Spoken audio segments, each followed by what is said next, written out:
Do you have questions about the traditional publishing industry, including how to query literary agents and what happens once you have an agent? Then you've come to the right place, because today I'm doing a special collab with book editor Alyssa Matesic. Alyssa has experience in the publishing industry and she's here to answer some questions. So be sure to stick around. Let's get started.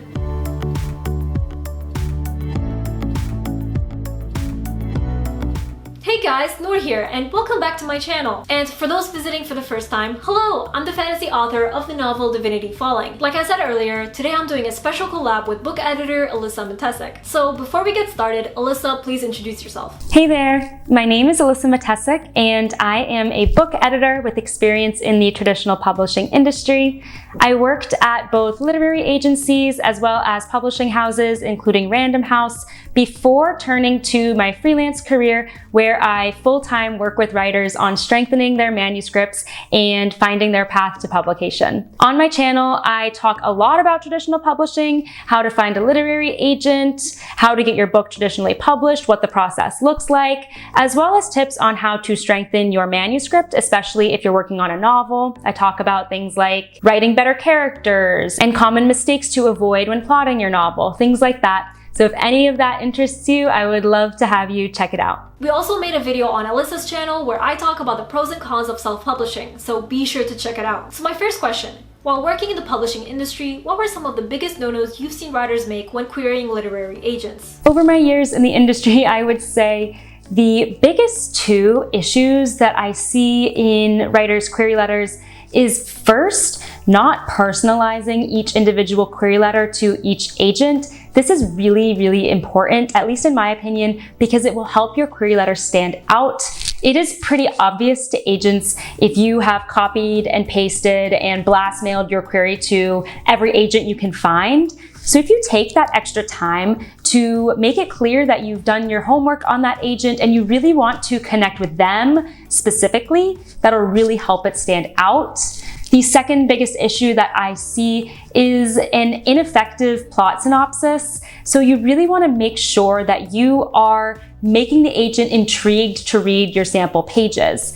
The plot synopsis can go wrong if it is a little bit too vague, so the agent really doesn't have a sense of what your novel actually is about. And it can also go wrong on the flip side if you reveal too much about your story and give away the beginning, middle, and end all in the query letter. You really want to hit that sweet spot of just making the agent intrigued enough to want to request the full manuscript. Those are super great tips, and I must agree that these two things are highly important. Otherwise, writers look like they haven't done their homework and like they don't really care to get published. My second question, once a literary agent represents a writer, what happens next? Once the agent has agreed to give you an offer of representation, then that's really the start of your editorial journey. And it is going to start with editing. Your literary agent is really going to act as your first editor. So you're likely going to go through a couple of rounds of revision with the literary agent to get that manuscript in really tip-top shape for the agent to then send it to potential publishers. Once you both feel that the book is in really good shape, then they are going to craft a letter that is pretty similar to your query letter. It's going to introduce your novel, what it's about, as well as a little bio about you. And they're going to attach the full manuscript that you've worked on together and send it to a select group of editors at publishing houses that they think would be a really great fit and respond positively to your book. After that point, you and the agent kind of have to play the waiting game as the editors are reviewing the submissions, and then hopefully one of them makes you a book deal offer. Or if multiple editors make you a book deal offer, then that's even better, and the agent will help negotiate those offers and get you the very best deal. There's so much mystery behind the traditional publishing industry, but you break it down so well. Third question, what is the editing process like in traditional publishing? So once your book has been accepted by a traditional publisher, it does go through several rounds of edits with the publishing house. The first rounds of edits are going to be with your main editor, who is going to be the person who makes that offer to the literary agent to buy your book. They are going to be your main editorial champion, and they are going to be your main point of contact throughout your publishing journey at that publishing house. So with them, you are going to go through rounds of developmental editing. They are going to look at the overall story structure, the character development, the plot twists, if there are any, and make sure everything is holding up really well and the story reads as smoothly as possible. Then once you and your main editor really feel great about the story, then they are going to pass it off to a copy editor who is different from your main editor for a reason. They can catch things in your book that, at that point your main editor and your literary agent can't because they've read it too many times alongside with you. So it goes to an external copy editor who really specializes in that sentence level work, making sure each sentence reads smoothly. And then it will go to a final proofreader who in most cases is also going to be a different editor for that last set of eyes so that there are no typos in that final published copy. Fourth question. Do literary agents care if writers have a social media following, a writing degree, or qualifications such as published short stories? I often see writers really concerned about bolstering their social media or making sure they have writing credentials or trying to get short stories published before they query literary agents. And the truth is, while all of those things are definitely helpful in finding an agent and can maybe tip the scales in your favor, they are not a requirement at all. So I have certainly seen agents pick up writers who are very new to their craft and they don't have any of those qualifications. So if you are new to the game and you are lacking that, don't let it stop you.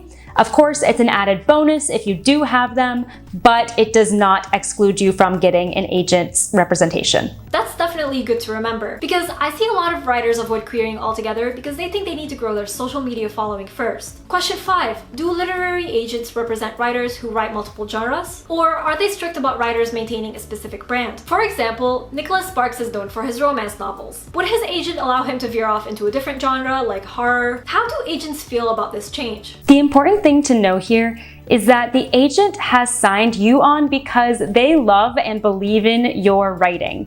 So if that means that you want to take your career in a different direction, the ideal agent is going to support you throughout that entire journey. That said, if you have sold really well in a specific genre with a specific publisher, the agent is most likely going to encourage you to keep doing that because that is going to help sustain your career.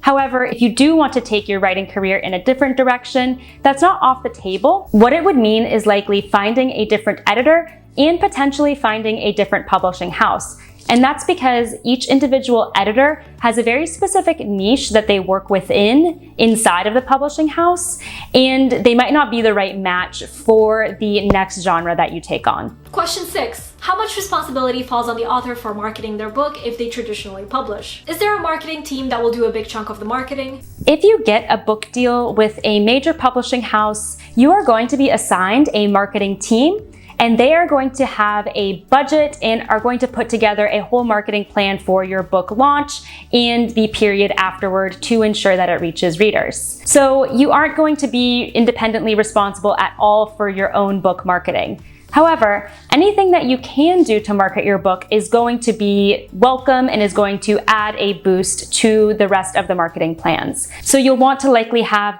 an author website, and you might coordinate with your publishing house to do maybe online or in-person events. The publishing house is just going to ask that you participate in their marketing plans and maybe put forth a little bit of marketing on your own, but you are definitely not going to be in charge of your marketing on your own. Those are awesome tips. I honestly had no idea who handles the marketing side of things in the publishing industry, and I feel like that's something many writers have questions about. Question 7. What are the top things literary agents look for in a query letter/submission? The main things that I think literary agents look for in a query letter is number 1, professionalism.